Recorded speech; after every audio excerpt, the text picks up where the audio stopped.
I'm Winston Nugent, and I'm sitting right here with the chairman, Senator Craig Barshinger, chairman of the Committee on Energy and, of course, Environmental Protection. Senator, I'm aware that on Monday, April the 8th, you will be having your committee hearing on St. Croix in the Fitzlowett's conference room. You will be, of course, speaking on a variety of subjects pertaining to the environment. One of the first questions I would like to ask you is simply this. What is your committee trying to accomplish by having this initial hearing on St. Croix, of course, in the environmental issue impacting both St. Croix, St. Thomas, and St. John? Well, greetings, Winston. It's good to be here with you on Legit TV. What we hope to accomplish by having this hearing, wherein which we will touch on issues that are of concern to all three islands, is that we're trying to be efficient and effective. Some of the issues will deal with the quarry on St. Croix, but we'll also be dealing with the Susannaberg landfill or Susannaberg transfer station on St. John. And some have asked why we would deal with three island issues on St. Croix, and the answer is simply that in these tough economic times, we're going to try and consolidate our workload so that we don't have to do as much travel as we would otherwise have to do if we had three separate meetings. I understand that. Tell me something. Who are some of the agencies or some of the people that you have invited to testify in this hearing on Monday? Well, we have the staff of the Waste Management Authority. We have the DPNR. We have private individuals who have some concerns about the environment. And each individual issue that we'll be treating has a different group of testifiers. But the ones I've already mentioned are the ones who will be here with us for most of the day. We have three major blocks. Well, of course, speaking of the landfill, both the Bavoni landfill in St. Thomas and, of course, the Anguilla landfill on St. Croix. We recognize the fact that the EPA, Environmental Protection Agency, have what you call a consent decree. You are calling in, of course, those individuals to explain why, or do you know why we have a consent decree on the Bavoni and, of course, the Anguilla landfill? Well, the reason we have consent decrees is because we have not operated our landfills in a manner that was safe or even customary. In particular, on St. Croix, we run a tremendous risk from the FAA of having our airport closed because of bird strikes that are potential. So far, God spare life, no one has been harmed, but we need to close the landfill completely, and it's on its way, and we need to know how that's going. The Bavoni landfill also is out of compliance. This is something that we want to remedy, and we are aware that there have been recent developments, and so senators need to hear from the Waste Management Authority exactly where we stand with these consent decrees. And there are disadvantages of having to be under a consent decree, so we hope to fulfill the obligations and clear our slate so that we can operate it properly and safely. I got you. And you are expecting to get some profound information specifically from wastewater management as to, is it going to be closed, or what is their progress on that factor? That's right. We need information from Waste Management Authority on a number of issues: the St. John Susannaberg transfer station, the Bavoni, and the Anguilla landfill. We need an update on all of those because it affects the health, safety, and welfare of our residents. Okay. You are an at-large senator. Correct. You're also a resident of St. John. Correct. The Susannaberg realities in St. John. What is your estimation of that problem in St. John, and what is the people in St. John is going through with that factor? Many people on St. John for the last 3 or 4 months have been asking our office about why mounds of trash have been building up at the Susannaberg transfer station. It's very important that we deal with this because approximately 14 or 15 years ago, the Susannaberg dump burst into flame. As you would come over from St. Thomas back to St. John, you'd look like a volcano. And we never want that to happen again. What was done to solve that problem forever was to make Susannaberg into a transfer station, where as soon as the trash is collected and arrived, it's put into a mechanical compactor and loaded on 40-foot containers and taken to the Bavoni landfill. In the last year or so, that process has stopped, and my office has some information about why this has happened and how it will be restarted. In fact, it's already being restarted. But the problem is so severe and the danger so great that we have decided to include this in the agenda, right, so that we can get from the mouths of our testifiers at WMA exactly what's going to happen and what is the present status. Is the responsibility of the Susannaberg landfill falls solely on wastewater management, or are there other government agencies? Waste Management Authority has primary responsibility for that facility, but it's also dealt with with help from Public Works and the contractors that Waste Management Authority deals with. We have contractors who are responsible for running those trucks across on the barge to St. Thomas. I see. Now let's come back to St. Croix. Let's go to the quarry. First of all, Senator, I would like you to tell the public, what is a quarry? Well, a quarry is a place where we find rock or materials in the land that are useful to us, presumably or principally for building materials. And we have a quarry on St. Croix that provides the building materials we need to both make concrete and to make roads and the foundation for roads. I see. For this hearing coming on Monday, did you by any chance went to the quarry to take an assessment? And if you did, what is your assessment of the condition of the quarry today? Well, my staff went over to that. We scheduled something where we could learn what was going on, and all senators were invited by Mr. Mapp, who was working with the quarry.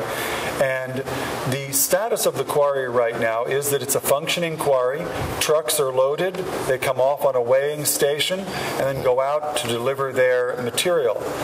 Many in the community have expressed concern with the way the quarry is being operated, and we have a conflict here. And so we are having a hearing to allow not just both sides, but rather all sides to weigh in on this. And we hope to sort out what the conflicts are.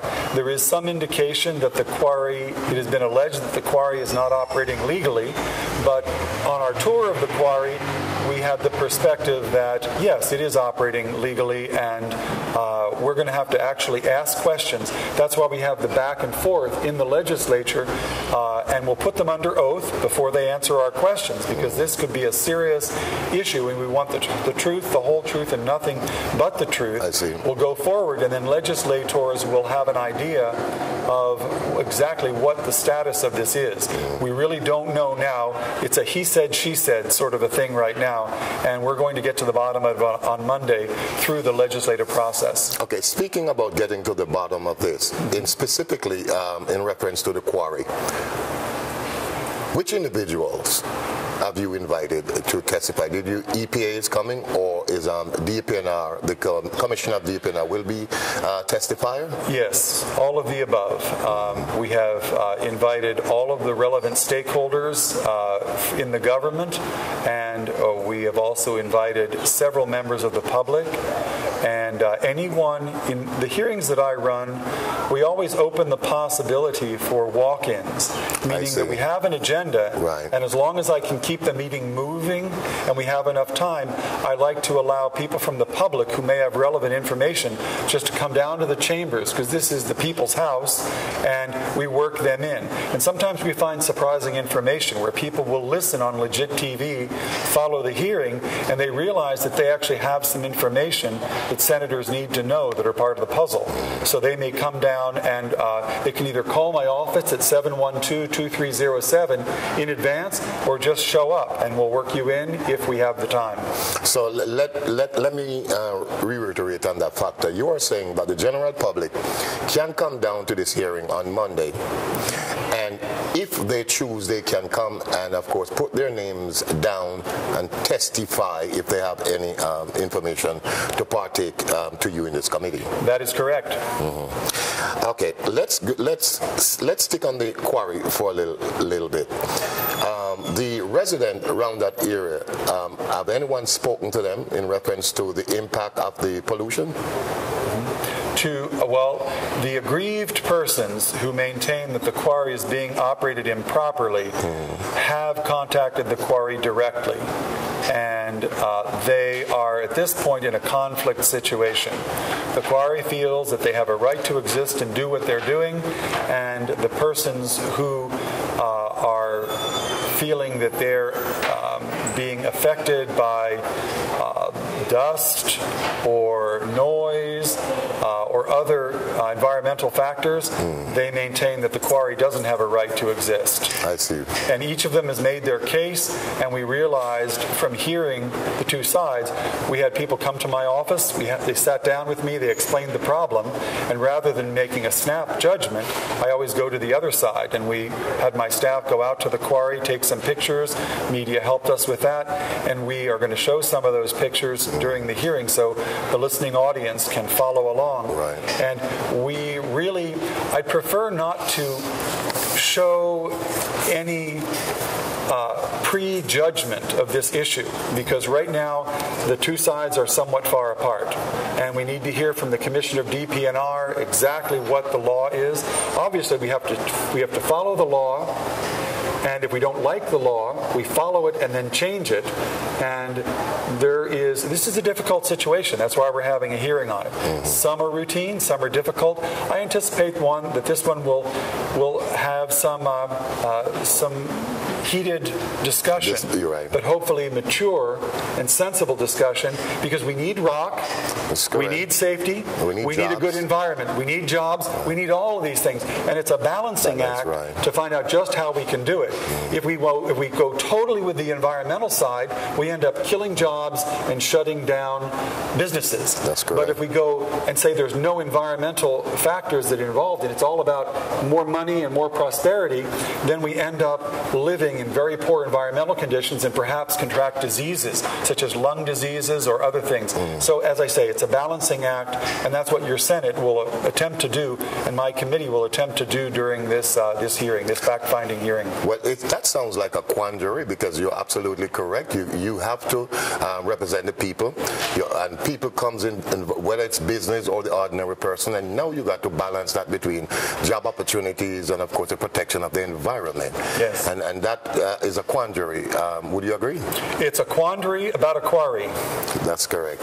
Now, Senator, everything that you just said, overall, what are you expecting to get out of the meeting when this is finished?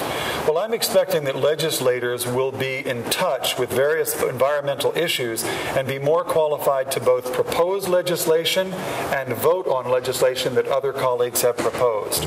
We definitely want to keep looking at our environmental legislation and make sure that it's serving our needs today. Some of it was passed years ago and needs updated, and sometimes there's just a hole in our legislation where we need some more legislation in order to safeguard people's rights or promote business or whatever purpose, legislative purpose that we can find. So I'm hoping that there'll be a good dialogue, and I'm also hoping in the case of the quarry to resolve any differences that there may be. And when you bring people into the same room with a stenographer reporting, you oftentimes get people to listen to what they're saying and feeling, and that can lead to a resolution. Because right now, the situation is one of conflict, and there are a lot of details that we'll have to pour through. And I'm always proud to see that the 7 members of my committee, and sometimes extra ones, show up, especially when we're dealing with the energy issues. When you have up to 15 members, the product of everybody working together on this usually results in workable solutions. So I'm very enthusiastic about being able to resolve a host of issues on Monday, as we have our very first meeting of the Committee on Energy and Environmental Protection on St. Croix in 2013. That is very good, Senator. Do you feel feel very comfortable being chairman of this committee? I do. It really was my first choice as we formed the 30th legislature. I'm very interested in energy, and as you may know, my house is entirely solar. Right. So since 1998, I haven't had a WAPA bill. I've saved, after spending about $10,000 to $12,000, I have saved about $28,000 total. So it's really been an adventure for me. And so energy is something I understand, and we are aggressively, as a legislature, not just as a committee, but we are looking at bringing relief. We believe we can cut the LEAC in half within a year and a half. And in the month of May, we'll be back on the energy issue, and we will be bringing that program forward with four bills that will allow us to accomplish that goal. And we know that people and individuals and businesses are desperate. So I wanted for the energy issue and also the environment issue. Right. I think it's very important that we preserve the environment. Just today, I was out looking at some black deposit, which is being deposited on metal surfaces and even trees and grass in the Mid-Island vicinity. It appears that it is associated with some of the rum production facilities, and we're still looking into that. We won't be hearing it officially, but we have invited the rum manufacturers to give us information. And we've already, through informal telephone calls, learned that there is something called black microflora, which is not mold and apparently does not cause asthma the way mold can do. But it is something that definitely is prevalent and has been located. We've located instances of it occurring in England near a similar facility and in Kentucky, and we want to get to the bottom of that and find out what's causing it. And if we can pinpoint the sources of it, we want those sources to be actively involved in helping with the cleanup. So we've been busy today, and that will come not as a major subject of Monday's meeting, but later on. But we were out there with cameras and our experts looking at that today to find out if we can get a handle on it. Well, from what you have just said, Senator, I can see that your committee do have a tremendous agenda for the next 2 years. We sure do. Well, Senator Craig Barshinger, I want to thank you very much for this interview. Thank you, Nugent. Yes. Of course, as I said before, I was speaking to Chairman Craig Barshinger, who's the chairman of the Committee on Energy and Environmental Protection, whose meeting will be on Monday, April the 18th. I am Winston Nugent for Legit Television.